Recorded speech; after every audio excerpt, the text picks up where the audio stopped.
wal hadirat, saudara-saudaraku tercinta yang ada di kota Palu ini. Marilah kita bersyukur kepada Allah Subhanahu wa Ta'ala atas segala limpahan nikmat-Nya kepada kita semuanya.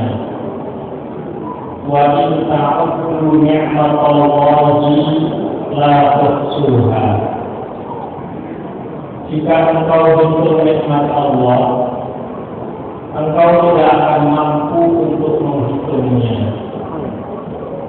Allah sangat pemurah kepada kita semuanya. Allah sangat pengasih kepada kita semuanya. Allah Ar-Rahman Ar-Rahim. Allah senantiasa mencurahkan nikmat untuk kita semua. Lalu mencurahkan anugerah karunia untuk kita semuanya. Banyak sekali nikmat-nikmat Allah, bahkan kita tidak memintanya, tetapi Allah sangat mengetahui kita memerlukannya, sangat memerlukan nikmat itu. Meskipun tanpa kita minta, Allah Subhanahu wa Ta'ala mencurahkan nikmat itu untuk kita semua. Ada yang dalam hati bertanya, buktinya apa? Buktinya banyak sekali Pak. Contoh, siapa yang pernah meminta kepada Allah? Kamu akan yang tahu, siapa yang pernah minta kepada Allah agar Allah mengatur supaya jantungnya berdetak angkat-angkat. Mengatakan, yang pernah minta kepada Allah, kalau Allah jantung mengatur, Allah berdetak dan pernah berhenti. Angkat-angkat tidak ada. Tidak. Meskipun kita tidak meminta kepada Allah dan menggerakkan dada kita, Allah mencurahkan nikmat Allah dan itu berdetak. Siapa yang pernah meminta supaya ginjal itu menarik darah, sehingga yang kotor-kotor dikeluarkan oleh ginjal itu angkat-angkat? Tidak ada juga. Tetapi Allah sangat maha tahu. Kita memerlukan ginjal itu untuk berfungsi. Allah fungsikan ginjal itu. Maka wahai kamu punya mata bola super kotor yang lain. Kamu sendiri berfungsi Allah. Kalau seandainya Allah menyerahkan urusan jantung dan ginjal kepada kita masing-masing. Jadi manusia akan bisa berpikir. Kalau merasakan pinter, sekarang urusan jantung aku serahkan kepada aku. Jadi jantung akan berfungsi sesuai dengan komando. Coba dulu, kalau jantung yang berfungsi dengan komando orang kita, ibu gak bisa masak, bapak-bapak gak bisa bekerja. Kenapa? Dari mana? Orang yang kalau mau jantung. Kalau dimasak, lupa jantungnya di komando. Allah mengharapkan maka manusia sebagai bersyukur kepada Allah Subhanahu wa Ta'ala atas segala limpahan nikmat-Nya kepada kita semuanya. Salawat dan salam senantiasa kita aturkan kepada Nabi Agung Muhammad Sallallahu Alaihi Wasallam. Nabi yang sangat kita sayangi, Nabi yang sangat kita cintai, Nabi yang kita ingin kelak bertemu dengan beliau, Nabi yang kita ingin kelak kita dikenal beliau sebagai umatnya, kelak di hari kiamat kita berada dalam di bawah benderanya, mendapat syafaat dari Rasulullah SAW dan kelak kita pintu surga dibuka dan orang yang pertama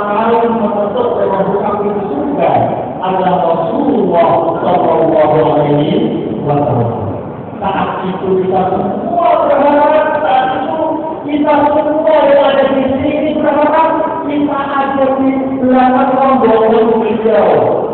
Tokoh-tokoh yang dekat dengan beliau, saya kira adalah rombongan beliau yang kemudian dipersilahkan oleh penjaga surga untuk memasuki surga. Amin ya rabbal alamin.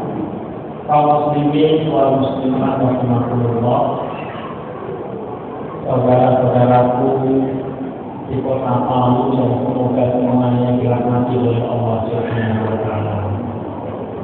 Ini adalah sore yang sangat membahagiakan.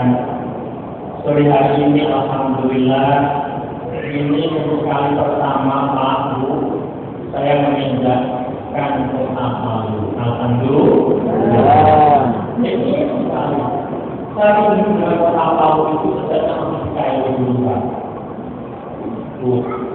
Kebetulan saya teman-teman sebagian itu dari Sulawesi, ada Sulawesi Selatan, Sulawesi Tengah, dan Sulawesi Utara, dan Sulawesi Tenggara, tadi di antaranya ada semua yang sangat saya cintai dan juga saya belajar kepada beliau ketika kemudian beliau kata saya di Fakultas Usuluddin jurusan hadis. Beliau adalah Al-Ustaz Zainuddin Tambuala. Zainuddin itu teman karib yang tak mudah untuk dikaya. Sayangnya beliau tidak ada di saat ini. Ketika tahu saya akan sampai ke Palu, beliau pamit pada saya. Akhirnya hadis kata saya, Afwan, ini ada urusan keluarga yang bertahun-tahun. Apa itu kita mau sebut keluarga itu tidak jadi kalau ini jadi kumpul tapi di Bandung. Saya sama keluarga terpaksa yang di Bandung, Afwan yang bisa berjumpa dengan antum di tanah saya tinggal bersama Palu. Alhamdulillah berjumpa dengan masyarakat Palu yang semuanya meningkatkan cinta kepada Allah Subhanahu wa taala. Amin ya rabbal alamin. Bapak Ibu yang dimuliakan oleh Allah Subhanahu wa taala, bulan Sya'ban. Bulan Sya'ban ya. Setelah kita masuk bulan suci Ramadan. Bulan Sya'ban itu kalau kita baca di banyak kalimat yang ditulis oleh para ulama, bulan Sya'ban ini disebut sebagai bulannya Rasulullah Sallallahu Alaihi Wasallam. Bulan Rajab itu bulannya Allah Subhanahu wa taala. Sedangkan bulan suci Ramadan adalah bulannya umat Rasulullah Sallallahu Alaihi Wasallam. Sebentar lagi kita akan masuk di bulan yang para pendahulu kita selalu merindukan bulan itu. Rasulullah juga sangat merindukan bulan itu, yaitu bulan suci Ramadan. Maka dalam sebuah hadis, salah satu doa Rasulullah Sallallahu Alaihi Wasallam yang sangat terkenal begitu memasuki bulan Rajab adalah banyak doa supaya Allah menyampaikan umur kita untuk berjumpa dengan bulan suci Ramadan. Ada yang cara hafal semuanya. Allahumma barik lana fi Ramadan wa Sya'ban wa balighna Ramadan wa balighna Ramadan. Kenapa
bahwa aku diutus dan datangnya memang kata ini seperti berita telunjuk.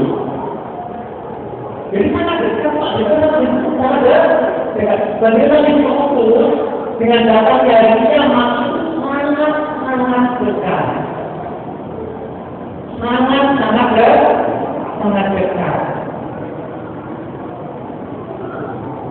Maka ada seorang akabar kita itu bertanya kepada Rasulullah SAW dalam sebuah hadis itu, maka orang akabar ini mendatangi Rasulullah SAW.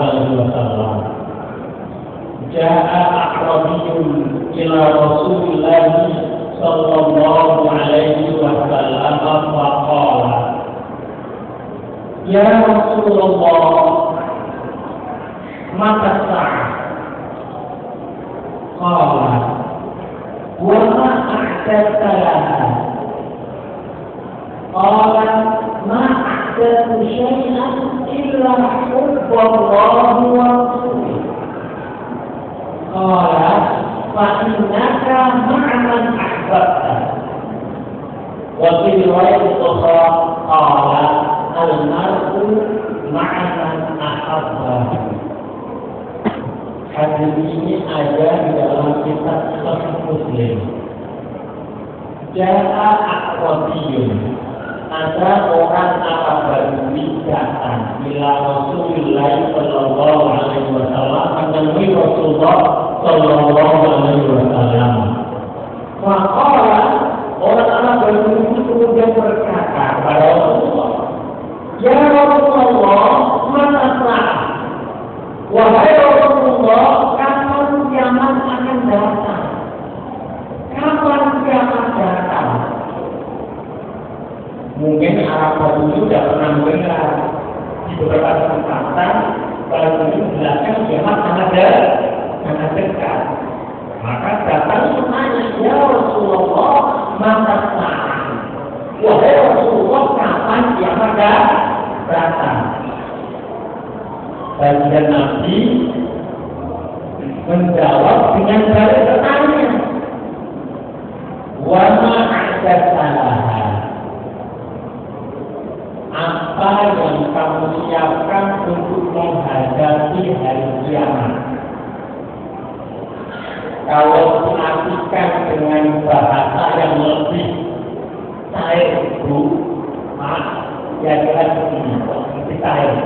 Kamu ini akan datang kok tanya langsung kiamat kapan datangnya. Nah yang kamu siapkan untuk menghadapi hari kiamat itu apa? Wa ada salah. Yang kamu siapkan untuk menghadapi hari kiamat itu apa? Orang Arab yang menjawab, ma'adzatu syai'an illa hubballahi wa rasulih. Baginda Nabi, ma'adzatu syai'an, aku tidak punya persiapan apa-apa. Gak punya persiapan apa-apa. Baginda Nabi, amal-amalku rasanya gak bisa andalkan untuk menghadapi hari ini. Ya, illa hubballahi wa rasulih, kecuali cintaku kepada Allah dan Rasulnya. Yang bisa andalkan dan cuma dalam hatimu ini ada cinta kepada Allah dan Rasulnya, itu andalan kuasa Allah sallallahu alaihi wasallam.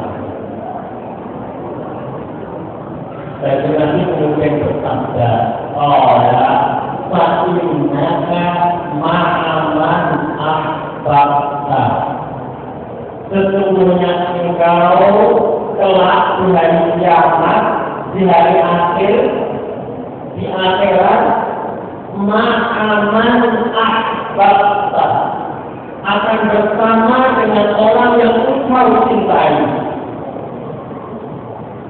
Wa fi riwayat ukhra, dan riwayat yang lain, Beliau menjawab al-mar'u ma'aman ahabbahu. Seseorang kelak di hari kiamat, di hari akhir, seseorang kelak akan bersama dengan orang yang dia cintai. Bapak Ibu yang dimuliakan oleh Allah Subhanahu wa Ta'ala. Orang Arab berbudi itu yang dia miliki adalah cinta kepada Allah dan Rasul-Nya.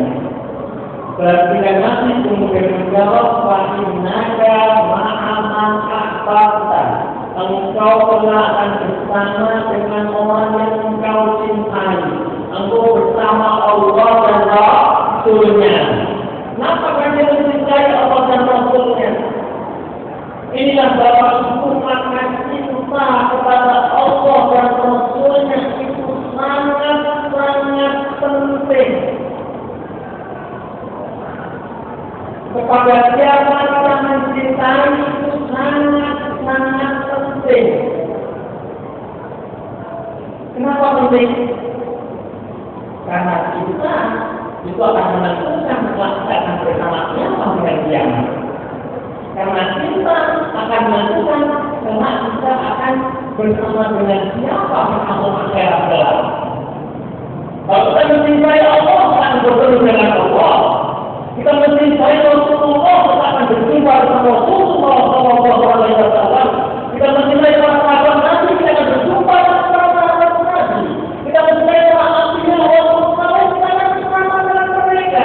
Kita mencintai orang-orang yang saleh, kelak di hari kiamat. Di kampung akhirat kita akan dikumpulkan bersama dengan mereka.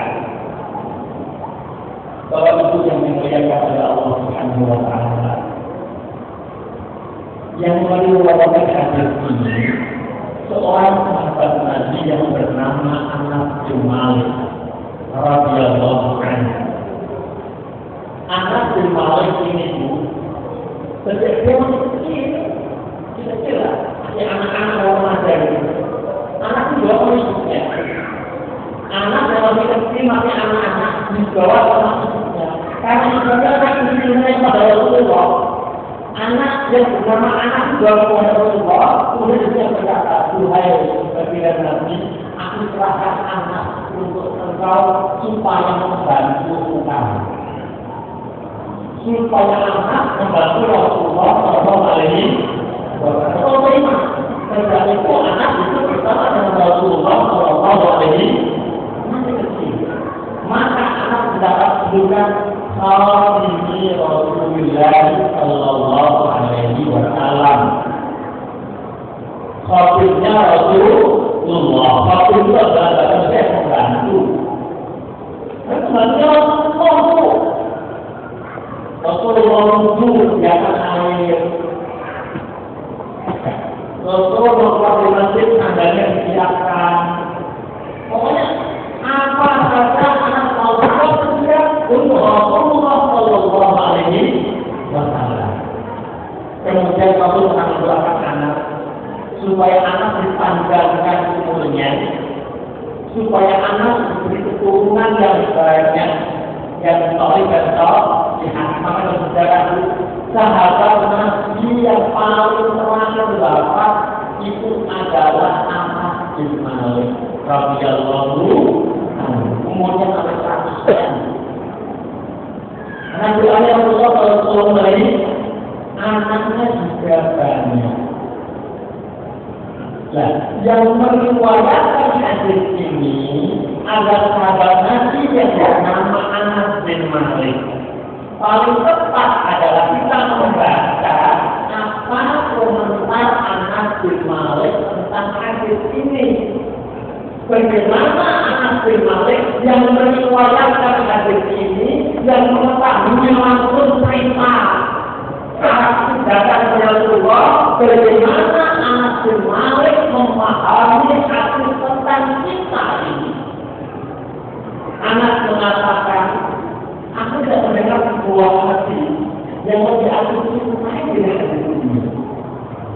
Kemudian Anas berkata, aku mencintai Rasulullah.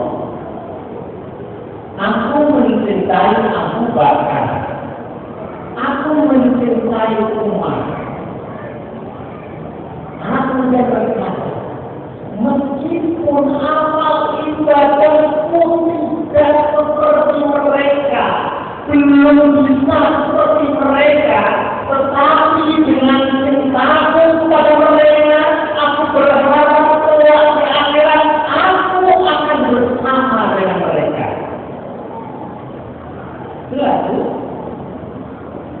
gelas, mata gelas, gelas semuanya. Anak mengatakan, aku mencintai Rasulullah, aku mencintai Abu Bakar, aku mencintai Umar. Amal tidak bisa seperti mereka. Kalau amal berdoa mana bisa? Mau ekor itu mana bisa? Kalau Abu Bakar tahu, Abu Bakar tahu, Umar tahu, anak mereka sudah tahu untuk ekor mereka. Tetapi harus mengatakan dengan cintaku pada mereka, dengan cintaku pada mereka, aku berharap kelak di akhirat aku akan berkumpul dengan mereka, aku akan bersama dengan mereka. Pernah bersabda, wa innaka ma'aman ahbabta, engkau kelak di akhirat akan bersama dengan orang yang engkau cintai. Inilah kenapa cinta itu penting dalam Islam. Makanya satu sampai ayat-ayat cinta. Supaya Anda mencintai orang yang soleh. Maka dia ketika cinta berarti. Cinta itu adalah sesuatu yang sangat mulia di dalam Islam. Kalau ditempatkan di tempat yang sesungguhnya, yang sesuai dengan Al-Quran dan Sunnah itu akan mengenalkan kepada semuanya. Islam itu bukan karena cinta. Tidak percaya. Itu tidak bohong. Islam itu bukan karena cinta, itu untuk menyebarkan cinta. Kalau wa ma arsalnaka illa rahmatan lil alamin. Dan tidak aku utus engkau Muhammad illa rahmatan lil alamin, kecuali menjadi rahmat bagi seluruh alam.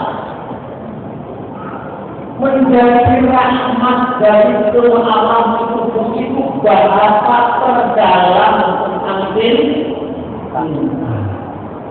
Bahasa terdalam. Dalam bahasa Arab itu cinta itu bukan disebut dengan berbagai macam sebutan. Ada syok, ada wud, ada wud, ada rahmat, ada ish, ada syok. Di antaranya adalah rahmat. Rahmat itu rahmatan bil alamin. Rahmat itu adalah kalau orang memakai Arabnya cinta biasa, Arabnya cinta biasa, biasanya dia akan mencintai orang yang simpati pada dia, orang yang cinta pada dia. Kalau orang itu sudah benci pada dia tidak akan cinta. Atau kalau tidak, mungkin tidak benci, tapi untuk cinta tidak. Kalau orang benci pada itu, kalau levelnya tidak biasa.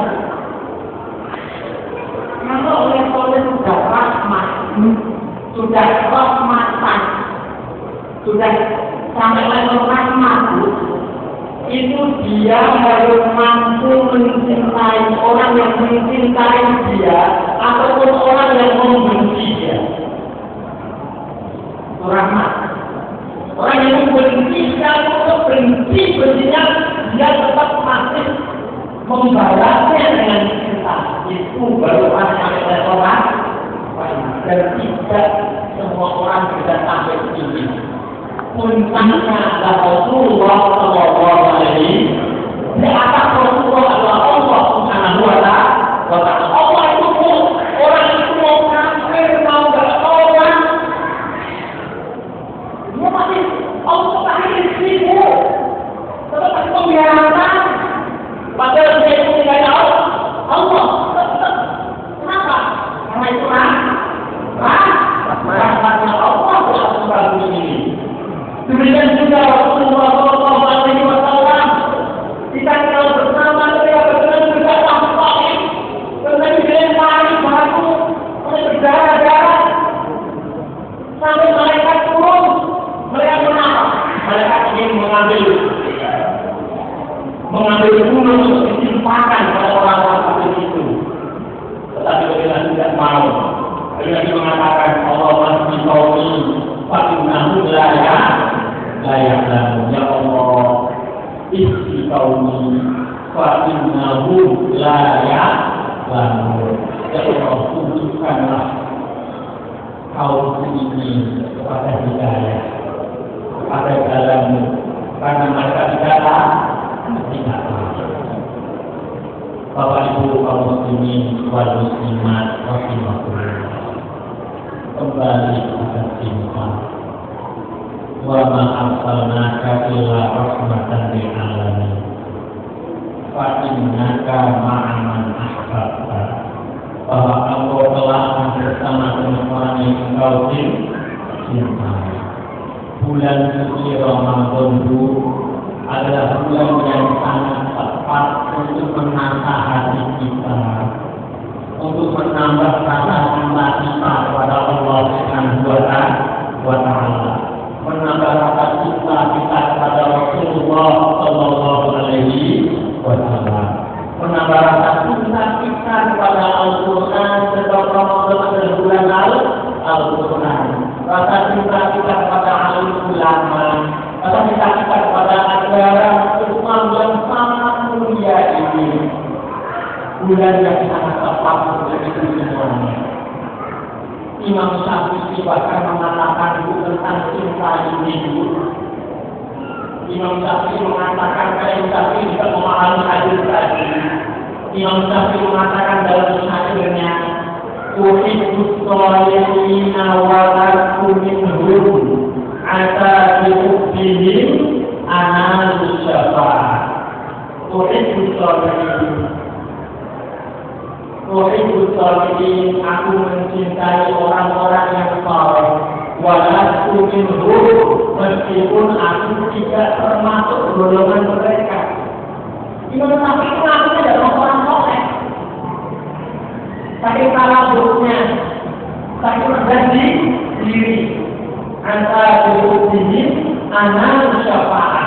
Semoga dengan cinta kepada mereka, kalau aku mendapat syafaat dan itu telah di akhirat hidup bersama dengan mereka, dengan orang-orang yang saleh. Maka Pak Bu, mana juga semuanya.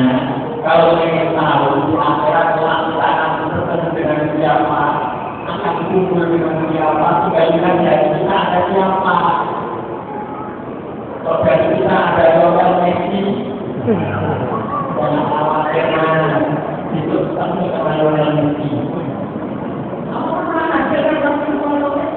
Tapi kalau kita lihat pada Rasulullah Sallallahu Alaihi Wasallam, insya Allah kita akan bersama dengan Rasulullah Sallallahu Alaihi Wasallam. Bapak Ibu yang dimuliakan oleh Allah, waktu juga yang membatasi kita tadi masih lebih panjang untuk keluarga kita semuanya, tetapi waktu sudah dibatasi di sini.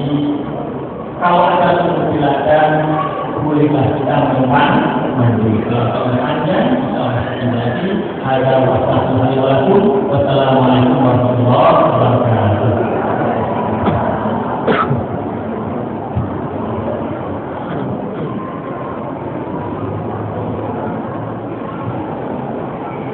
Baik Bapak Ibu sekalian, kita dirahmati Allah. Berhubung waktu, maka kabar ini kita akhiri. Tapi sebelumnya kita menemukan untuk besok yang masih ingin bertemu dengan besar ulama, ada acara seminar tentang penulisan yang diadakan oleh Forum Tinggal Pena besok jam 8 pagi di Wisma Donggala depan Universitas Al-Hayat. Tiket kegiatan tersebut bisa langsung didapatkan pada acara tersebut.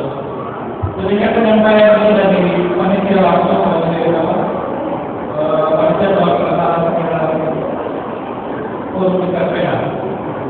Baik Bapak sekalian, dengan ini saya mengucapkan sama-sama alhamdulillah.